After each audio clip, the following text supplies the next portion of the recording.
Inevitably, though, even if you're doing, like, funny, ironic ones, your recommendations end up just being every waifu game. Unimaginable. I could give you predictions of what I think the release titles of PS6 are going to be, or what I would hope that they are. Garfield. Always Garfield. Yeah. Starfield. Oh, Starfield. Garfield or Starfield. You know what would be more funny? If the mountain lions are going about their daily business like they're people. That would be great. That would be terrific. They like tip their hats to each other. They have briefcases. They're going to work. All of a sudden you've wound up in Mountain Lion Town.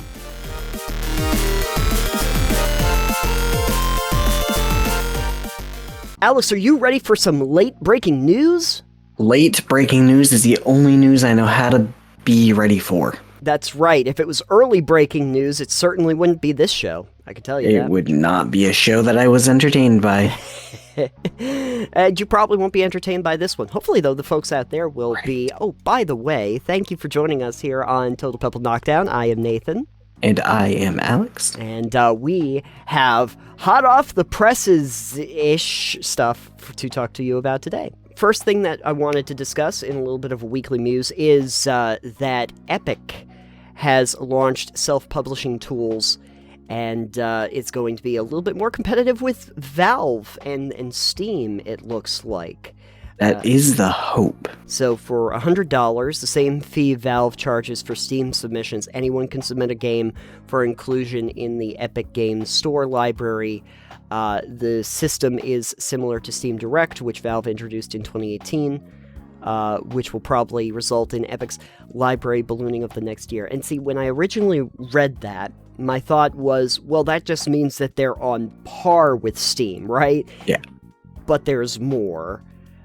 So to kind of flesh this out a little bit, there are some differences. The first one is that Epic's not going to do any porn games. Yes, which, if you're on Steam, it's boy. Like half the library, it feels like. I mean, well, there's a lot of adult puzzle games that you can get for like $2 or $3. These are your slide puzzles, reveal scantily clad or lingerie or nude or whatever like that. There's a lot in my recommendations every February, because we always do for Valentine's Day, we're going to do a funny, dating sim like we did Only Cans this year. Yeah. And inevitably, though, even if you're doing like funny, ironic ones, your recommendations end up just being every waifu game. Unimaginable. I have to filter out on Steam, I think either not adult, it's probably NSFW or something like that. I can't do anime because there are games I like that are in the genre that are anime. I have these filters in place, and I still get ones that come through the cracks. It's like, how is this getting through these filters? I don't want this. This is not the kind of game I'm looking for. I had to filter out adult only, I think is what I did. Mostly just because it's at a certain point, it's like my entire recommendations. My favorite is when you get one of those adult only games, but then you look at it because you're like, what the heck is this? Yes. And you're like, what is this? And it's got the games this is similar to, and it's like other stuff you've actually played. This is similar to Greedfall. You're like, no! What? No. So anyway, there is that. Maybe that's good for Epic. I'm starting to think, at least I know what my recommendations won't have. And then the other one, though, much more interesting, that multiplayer games must have crossplay with other PC stores. Very good pro-consumer move for them. Because as I was explaining to you beforehand, before we were recording, apparently what Steam does is you have to use Steamworks. Yeah. If you're publishing it through Steam, and I guess Steamworks means that unless you're playing on Steam with somebody else, it doesn't do cross-platform, and like Epic games that are on Epic cannot use Steamworks. So if I have... as the example I used was, if I have the Hunter Call the Wild, and you have the Hunter Call the Wild, and you're playing on Epic, I'm playing on Steam, I can't play with you if that was the case, if it was published on Steam. Right. But if they're not using Steamworks API for the multiplayer, then you can. And Epic wants to do it so that they have this free to use. You can use our service if you want. The Epic Online service, I think is what they called it. If it's hosted through that, or just using that, you can still play with Epic if you got it on GOG, if you got it on Steam, or any of the other I don't know how many other storefronts there are. There's so a few. many. Windows games for Windows Live. Yeah. Whatever you happen to have, you can do it on there. That's really good, just because there are so many game stores now that not being able to have the ability to play across platform is a real kick in the teeth for so many people that have all of these games on different places. Like, I actually buy most of my games on GOG. They will access your other accounts, and you can manage like all of your game libraries right through GOG. So like it knows what my Steam account is and my Epic account, and it will show those games, and it will show me all of the games over every platform that I have too. Which was just like, good. I need services that are going to centrally locate. So the idea that Epic's going to do that. More importantly, though, I think also worth noting is that the Epic Online Services API also supports crossplay between PCs and consoles, which is very good too. It means that if you are on an Xbox or a PS5 now, you are going to be able to play with people that have a PC version of a game. Although, little caveat to that, that's not a requirement that Epic is making, but they're making the ability to do so. Yes. And going from console to PC is not always easy for games to do. So putting a patch through on Steam, for instance, is a lot easier of a process than putting a patch through on Sony or Microsoft, or Nintendo for that matter. Sure. Because to put something through, kind of like, you remember when Skyrim went to the Switch? Oh, yeah, and they had additional requirements, right? Yeah, and they went, yeah, your game doesn't really meet our requirements for it. Patch these things, fix it, and make it a workable, not broken, buggy mess, please. Yeah. And they had to go, oh, shit, we'll actually fix this. Yeah. Which they didn't have to do for anywhere else. But, like, for putting a patch through on, or even just a content thing, through console, I think we've talked about before, you have to go through their standards. Yes. And they have to go, yeah, this is good. Steam and Epic, you don't really have to do that on PC as much. There's not as much in the way. But part of the reason, for instance, with Elite Dangerous, game I really love, they decided to pull the plug on all their console development. I think we talked about briefly at some point. Because they wanted to focus on the live service of the game, the online and currently evolving storyline going forward, and it was really hard to do that with having to play catch up on console. Right. Like, these were basically two different live service games at that point. Yeah. Where they did not share between the two. It's harder to do multiplayer between the two because you have to keep everything in line, and then if you want to do that properly, you'd have to hold back the PC until the consoles were able to be pushed forward, which not always ideal. So that's why it's not a requirement. It's just Probably. that they're making the, infrastructure essentially feasible so that if people wanted to do it. I mean, they mentioned that, like, with Fortnite, because, I guess that's Epic themselves, they did that, so they're just making a framing for it. Now, I'm gonna give you another piece that I'm not as happy about. Is it the adult games that we already talked about? No, we've already talked about that, and we already know, from the PC Gamer article. On the flip side, Valve has restrictions that Epic doesn't. Unlike Steam, the Epic Game Store has no ban on blockchain games. Now, I was mentioning this to you when I saw this, but I don't necessarily mind that they're going to allow blockchain games, but I need to have them very prominently labeled as blockchain games. Yeah, you need a keyword in that game to say Web3 technology. You need something there, because it's for the same reason that we have tags for, like, simulated gambling or anything like that, but realistically, like, something on, like, the actual game label itself that makes it clear that it uses blockchain technology, because I don't really like the idea of little Timmy going on to the Epic Store and saying, oh, look, little monsters that you get to evolve and all of that. I'm gonna get this game. And before you know it, they're like, yeah, well, little Timmy, the thing is you need crypto to buy these in the first place so that you can essentially get an NFT that is your little monster. And now you're going to play to earn, or whatever the new catchphrase is. Yeah. Oh, no. The one you're talking about, Axie Infinity, I think. Axie Infinity. Yeah, that's already died, apparently, so it's fine. It's fine. Yeah, that ran into some issues itself. Oh yeah, a few. Anyways, we're not talking about that. No, we've talked I'm in the about same that boat. enough. I don't mind if they have blockchain games. It's not a big like, oh, don't do it ever kind of thing. It's interesting if you want to play around with it. I'm sure someone might be able to make something interesting with it, but like, definitely make sure it's something you are very aware upfront about. To be fair, kind of like a vegan, people that are into the blockchain don't fucking shut up about it.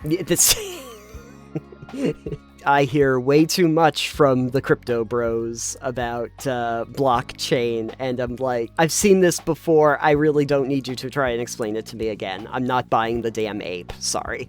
Flip side of this, something that I am happy about Epic doing is that they do take smaller cuts from the developer. They have like a 12% cut that they take, and Steam usually does 20.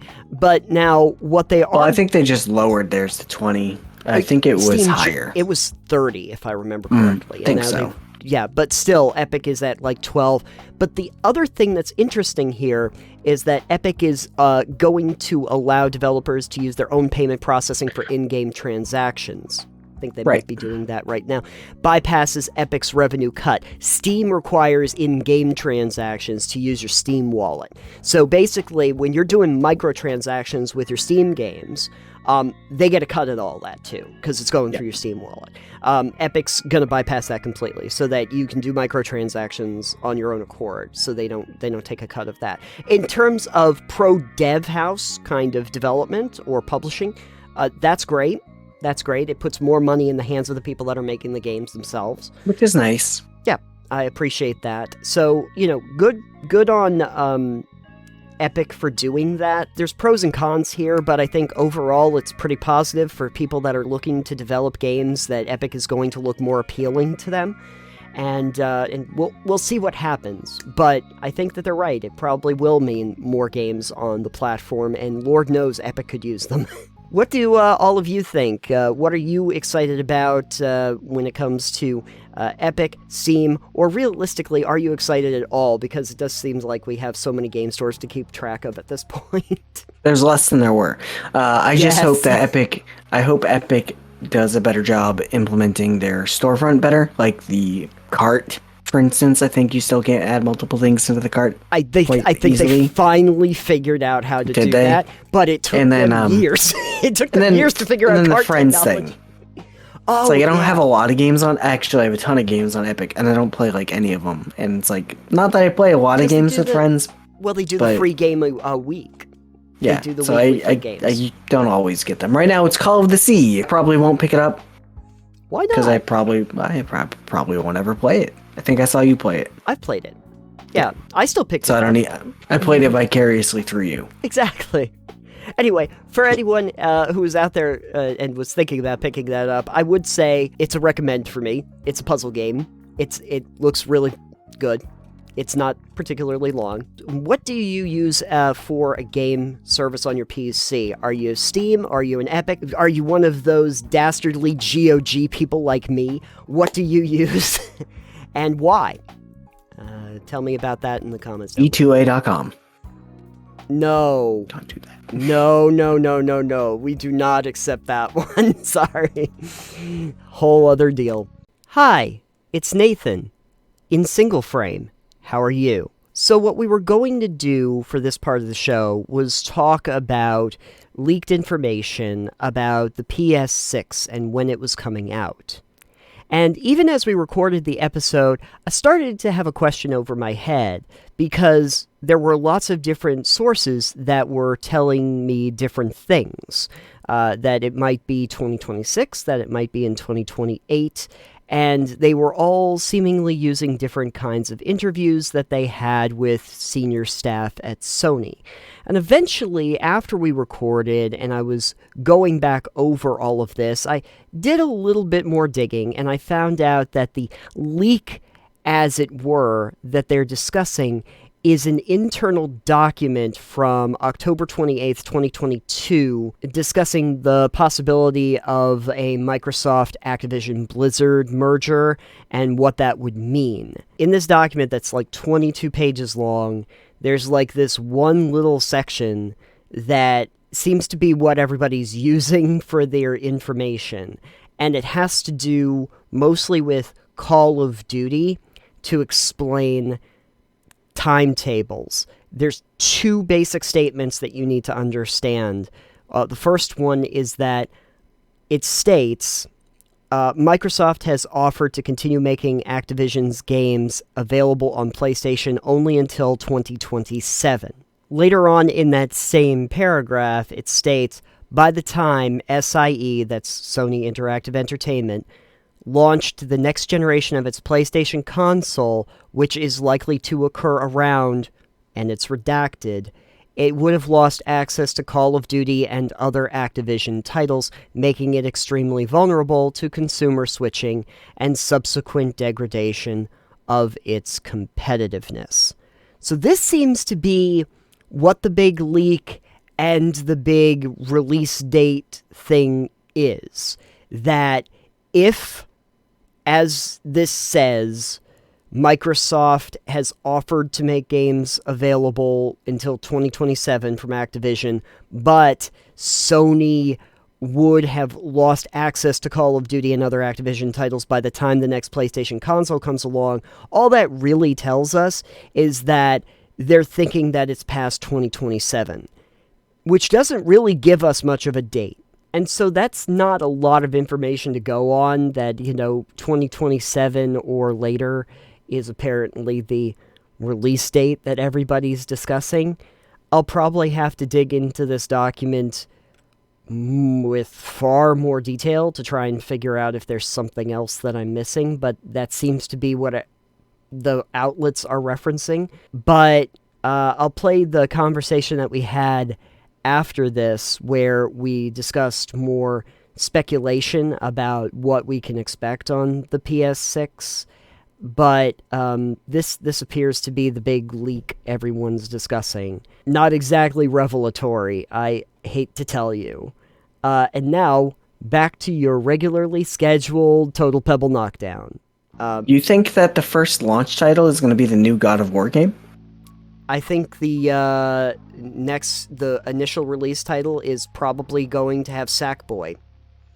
I don't know who that is. It's a boy who's made of a sack. Oh, is that like the Little Big Planet? Yes. Oh, I don't think so. I think what'll happen is you'll get the new God of War series where you're playing as Kratos' son Atreyu. Oh, that's an interesting prediction. That's my prediction for the PS6. Yeah. Because they revitalized God of War, and apparently they're really good games now. Like, they were great games back in the day, too, but apparently they're even better now. Like, they're because technology has come a long way. But that's my thing. 'Cause, like, Kratos is getting old. Obviously, we're going to play as a son. Yeah. Eventually. I know that they... Son of War. Here's the thing. I know that they would love to be able to have a God of War game as their launch title.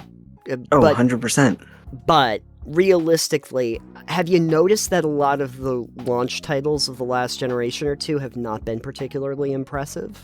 Oh, I did just watch, I think it was a Jacob Geller Probably. video on God of War. Or the Psych of Daryl Talks Games. Wasn't one of those guys, how about they did God of War 2 twice? You mentioned that on the other episode. Yeah, it was good. It was very good. In that case, no, the last title on the PS5 will be the new God of War. Right.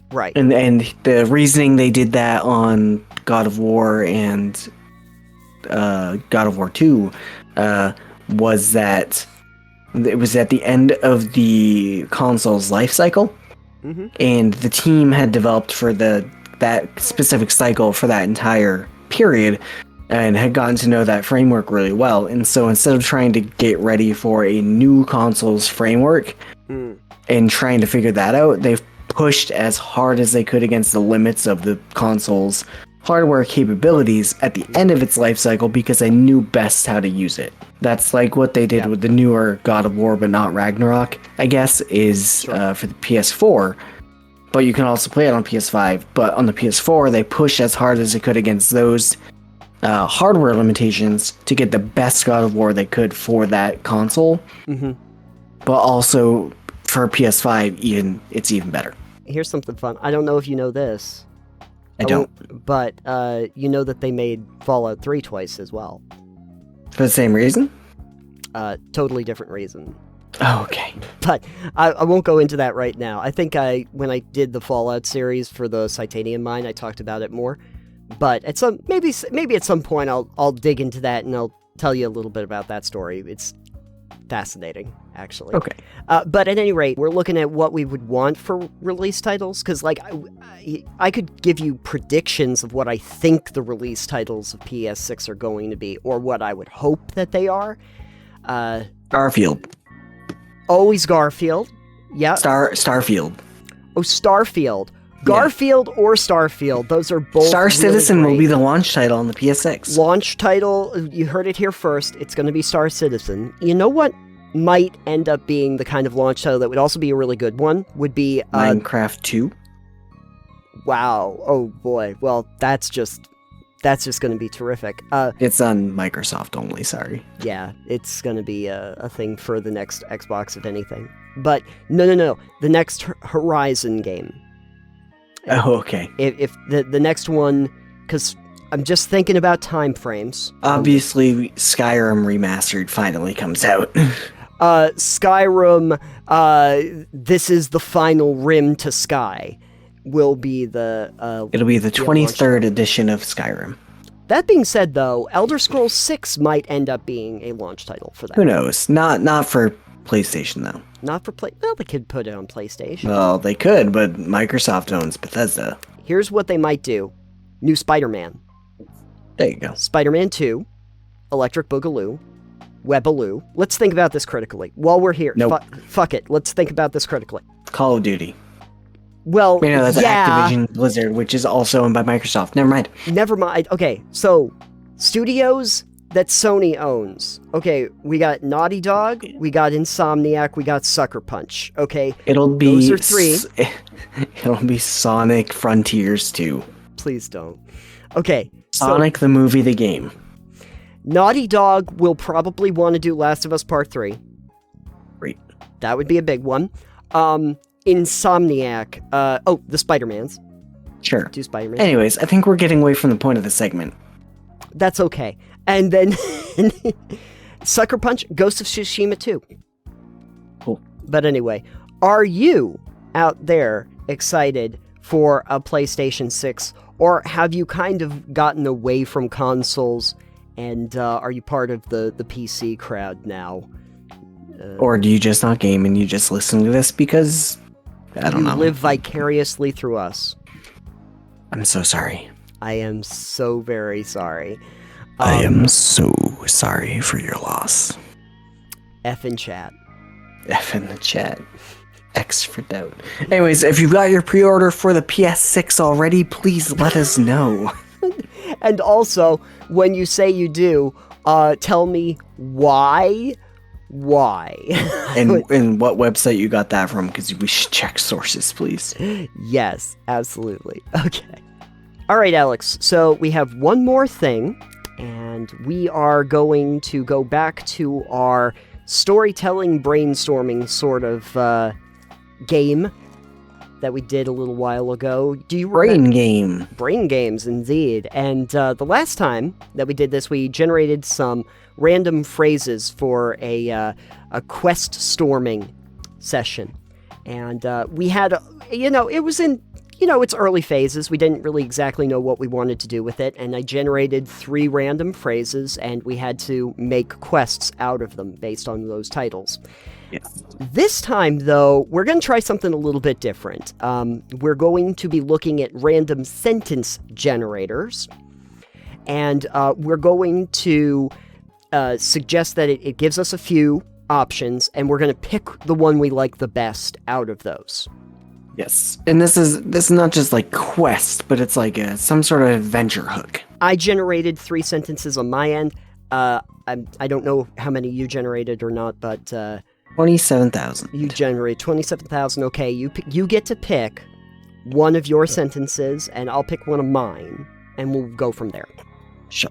All right. So the one I generated that I liked says she had the gift of being able to paint songs. Ooh. Yeah. Ooh, that's an interesting one. Okay. So, like, I'm picturing some kind of magical artist. Yes.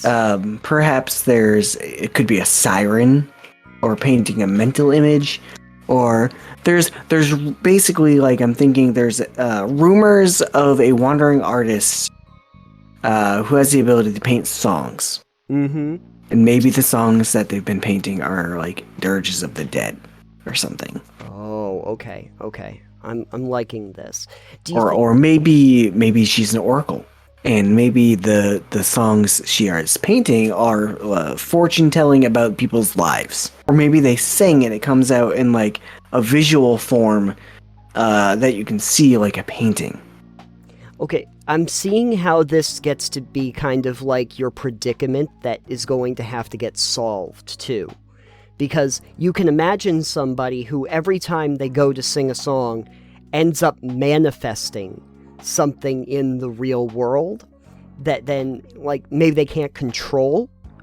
And so now your party... I mean, this doesn't seem like it's a problem that you would need solved to me. This seems more like somebody has an extreme talent or knack for something and is more seen as like this kind of like fortune teller, oracle. So maybe people visit them, or they go along singing songs of people's praise and like painting tapestries of this essentially.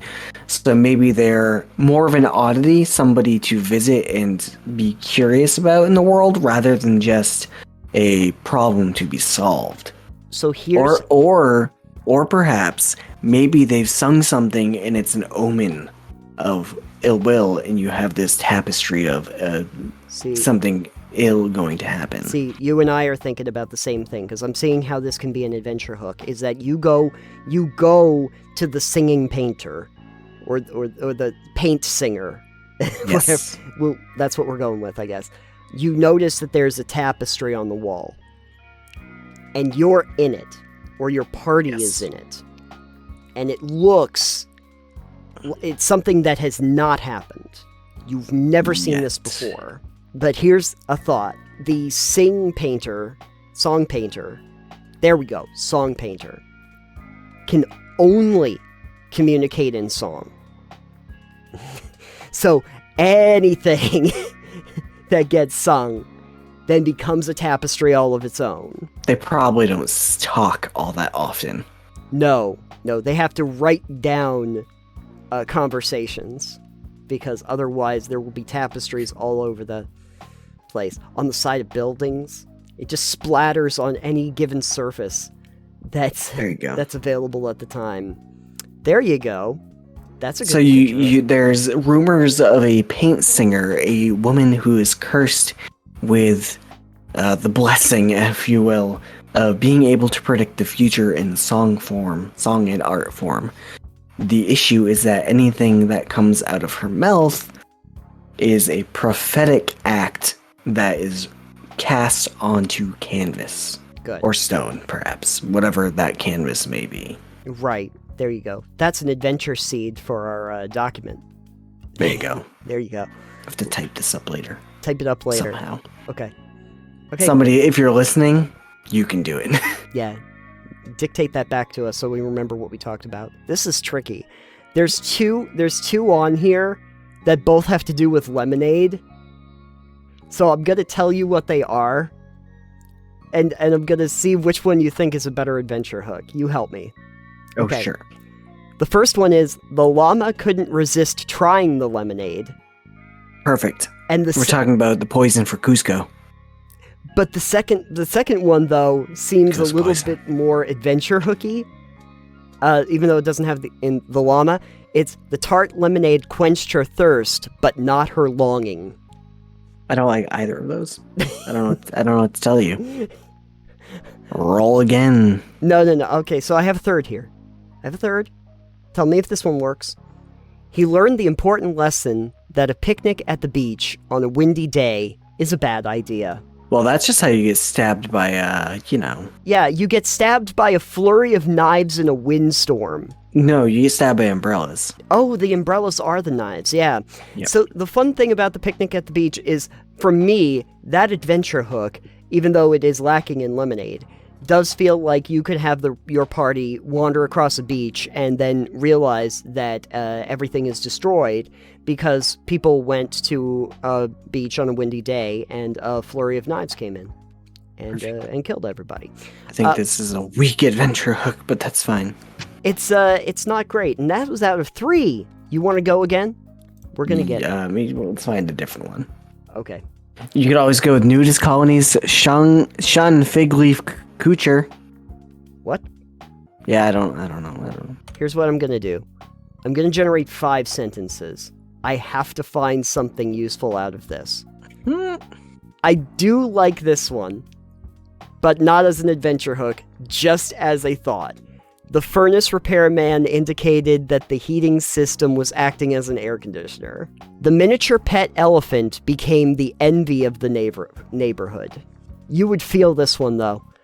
His ultimate dream fantasy consisted of being content and sleeping 8 hours in a row. Oh man, that is ultimate dream fantasy right there. Hold on. If any cop asks you where you were, just say you were visiting Kansas. You have no right to call yourself creative until you look at a trowel and think that it would make a great lockpick. I mean, sure, if you smash the lock with the trowel. Yeah. Several dozen times. Exactly. Hold on, I actually have a good one. Okay, good. This is, alright, so for my second one, because the ones you found have been crap, apparently. Having no luck. Alright, so the group quickly understood that toxic waste was the most effective barrier to use against the zombies. That's just true. That's just absolutely true. That's absolutely true. So in this one, obviously, it's not really, again, a quest as much as it is dealing with the zombies. Right. So perhaps there's a town with some toxic waste nearby, probably a modern setting. Maybe the toxic waste reduces the zombies back into puddles of toxic waste. It's like when you add water to water, it just becomes more water. If you add toxic zombies to toxic waste, they just melt back into toxic waste. Yeah. They've crawled out of the puddle and they will melt back into the puddle. I do think that it's interesting, because usually when I think about outbreaks, the toxic waste usually does not help the situation. If it reduces flesh into goop. That's a skincare product that nobody wanted. The goop. That's what they mean when they say goop. What we need to do then is we need to get as much toxic waste as we possibly can together, because we have to stop the zombies. The story hook is that we gotta figure out what's in the toxic waste. It's the zombies. The problem is, once enough zombies have gotten into the toxic waste, you make a mega zombie. Don't mega zombie and super skeleton me. This is This is the new sci-fi original movie. Mega zombie. Mega zombies from toxic sludge. Yeah, mega zombie versus super mummy. Super mummy. That sounds like a nanny. Yeah, I generated 10. If there's not a good one in this, I'm calling this a failed experiment. Grape jelly was leaking out the hole in the roof. I just like that, but it's not the one I want to pick. Okay. There are a couple fun ones in this, just because it's like, I only enjoy window shopping when the windows are transparent. Isn't that how windows work? Sometimes. I like this one. It's a really simple sentence. Okay. It just says, "At last."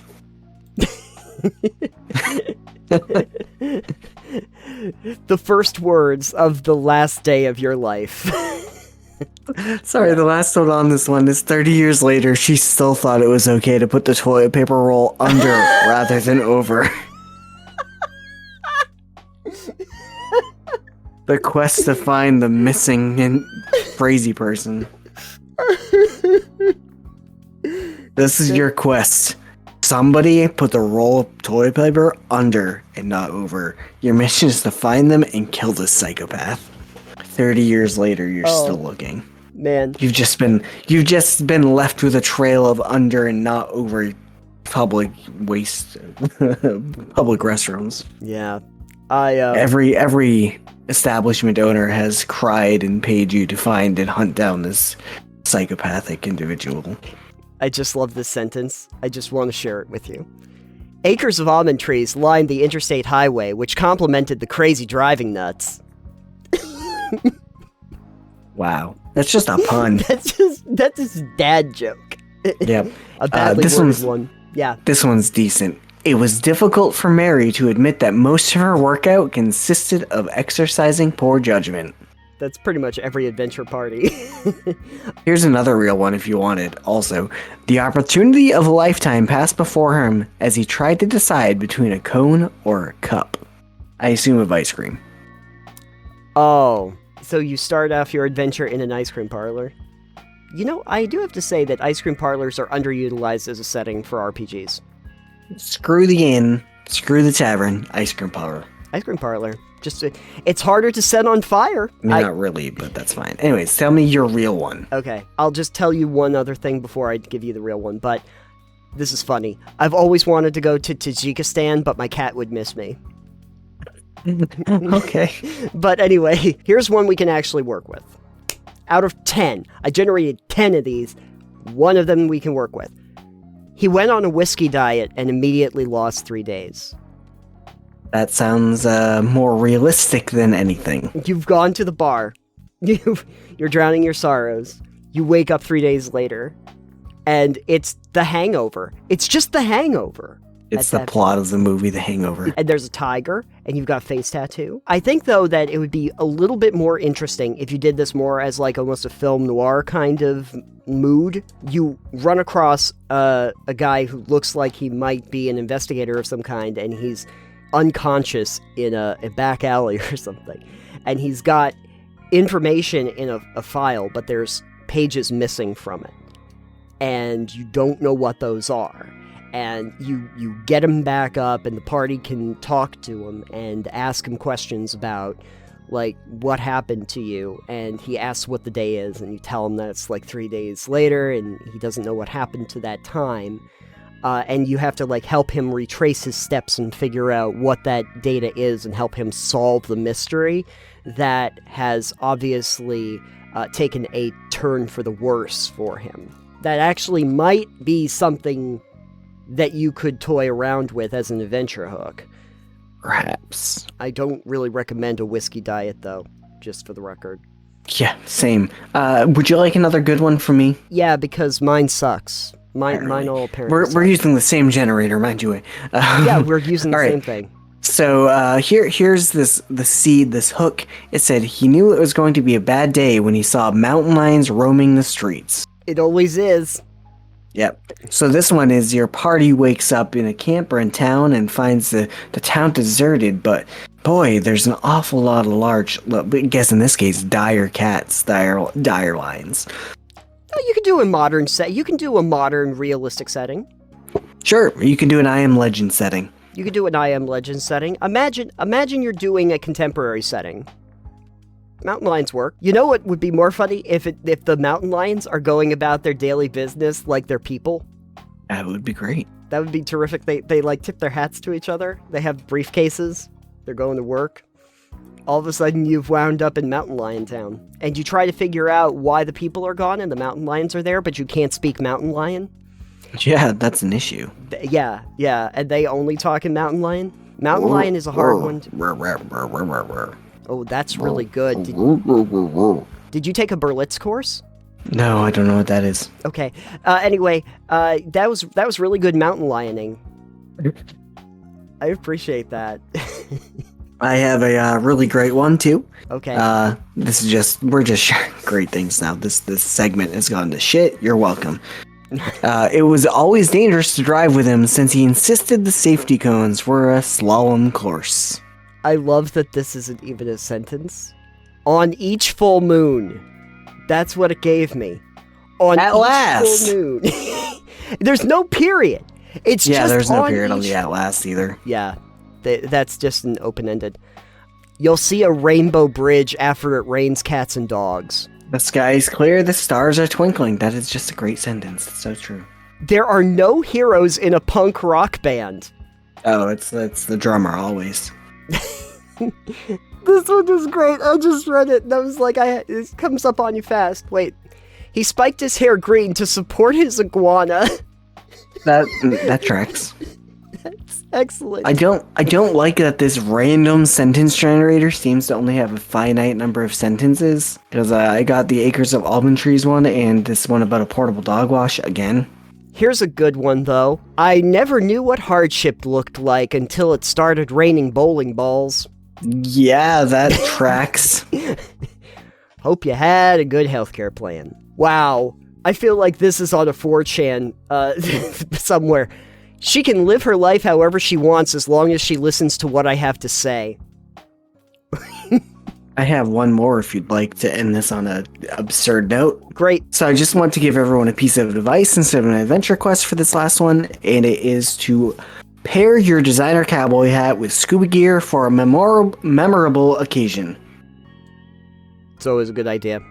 Yes. Designer cowboy hats always go best with scuba gear. Some people call me a scuba cowboy. Some people call me the ranger of sharks. I don't think they do. You're scared of sharks. I don't like sharks. In games. Also in real life. Okay. Oh. You wanna do a fun one to end on? Yes. We're gonna pick a fake word. Yep. And we're gonna try to define it. Great. This is probably what we should have done as the whole segment. Millimentest. Millimentist? Millimentest. So, Oh, that is a small mentalist. see, I keep thinking it's a millipede meshed with a mentalist. Oh, it's a psychic millipede? It's got 1,000 mentalists inside of it. Ooh, that's creepy. Or it's possibly a millipede that is taking a test. It's a test to see if you're a millipede. Millimentest. I've got the word toximble. Toximble? Toximble. Toximble. You know what that is? That's the toxic waste that you needed to use. That's what happens when you have radioactive zombies that turn into toxic waste. Yes. Toximble. Toximble. It's a scientific term. Just don't worry about it. It's Latin. You wouldn't know about it. It's a dead language. Just like the zombies. Yeah. And anybody who gets close to Toximble. Anyway, this has been an experiment, and I don't know if it ended up being better or worse than the last one, but it was a thing. It was a thing, folks. I hope you enjoyed it. If you didn't, well, there's no takesies backsies, so... I think we've passed the Millimen test, and we have finished our episode. So, out of curiosity, if people out there would like to learn more about Toximble, where could they go? If you'd like to learn more about our favorite thing in the world, Toximble, please go to totalpebblenokdown.com, where we've got a whole dictionary of non-existent words ready to be created sometime in the near future. In near future is more like toward the heat death of the universe. So yes. Oh, if you do go to totalpebblenokdown.com, you can find the latest installment of Creatures done by our wonderful brand designer and brand director and designer, Graveyard, who has done we call it the No-Hees. It's a couple creatures from No Man's Sky. If you have ever played, they are really interesting. The speed paint looks really cool and they look awesome. Please go check that out and give it some love. And let Graveyard know that we sent you, because obviously that's what happens. Do that. Go check that out. the No-Hees. Yes, I see this. The alien companions from Man's Sky. We've got ourselves a March Creatures, folks. Yes. It's a rare event, and we like to celebrate it when it comes around. You can also find us on Patreon. You can also find us on every podcast app. You can also find us on social media. I'm at Titanium. And I am at EXP Limited. And if you're listening to this on Anchor, no, you're not. You're now listening to it on Spotify for reasons that Anchor is now Spotify for podcasters. On our end, I think it's probably just Spotify podcast or something. On your end, I don't know. Let us know. I imagine. Also, the show is up if you have YouTube Premium. No longer YouTube Rep, YouTube Premium. It should be up as a podcast on YouTube Music as well. Let us know if that works, because on our end, it's a podcast playlist. Yes. So we'd love to know if that's working on that end. So, again, please let us know. Yes. And also at Pebble Knockdown for anybody who is looking to find on Twitter us. Still. On Twitter and on other places. Thank you for joining us on this episode of Total Pebble Knockdown. And if I may say one more thing, at last. Yes, at last. Okay, bye now. Bye.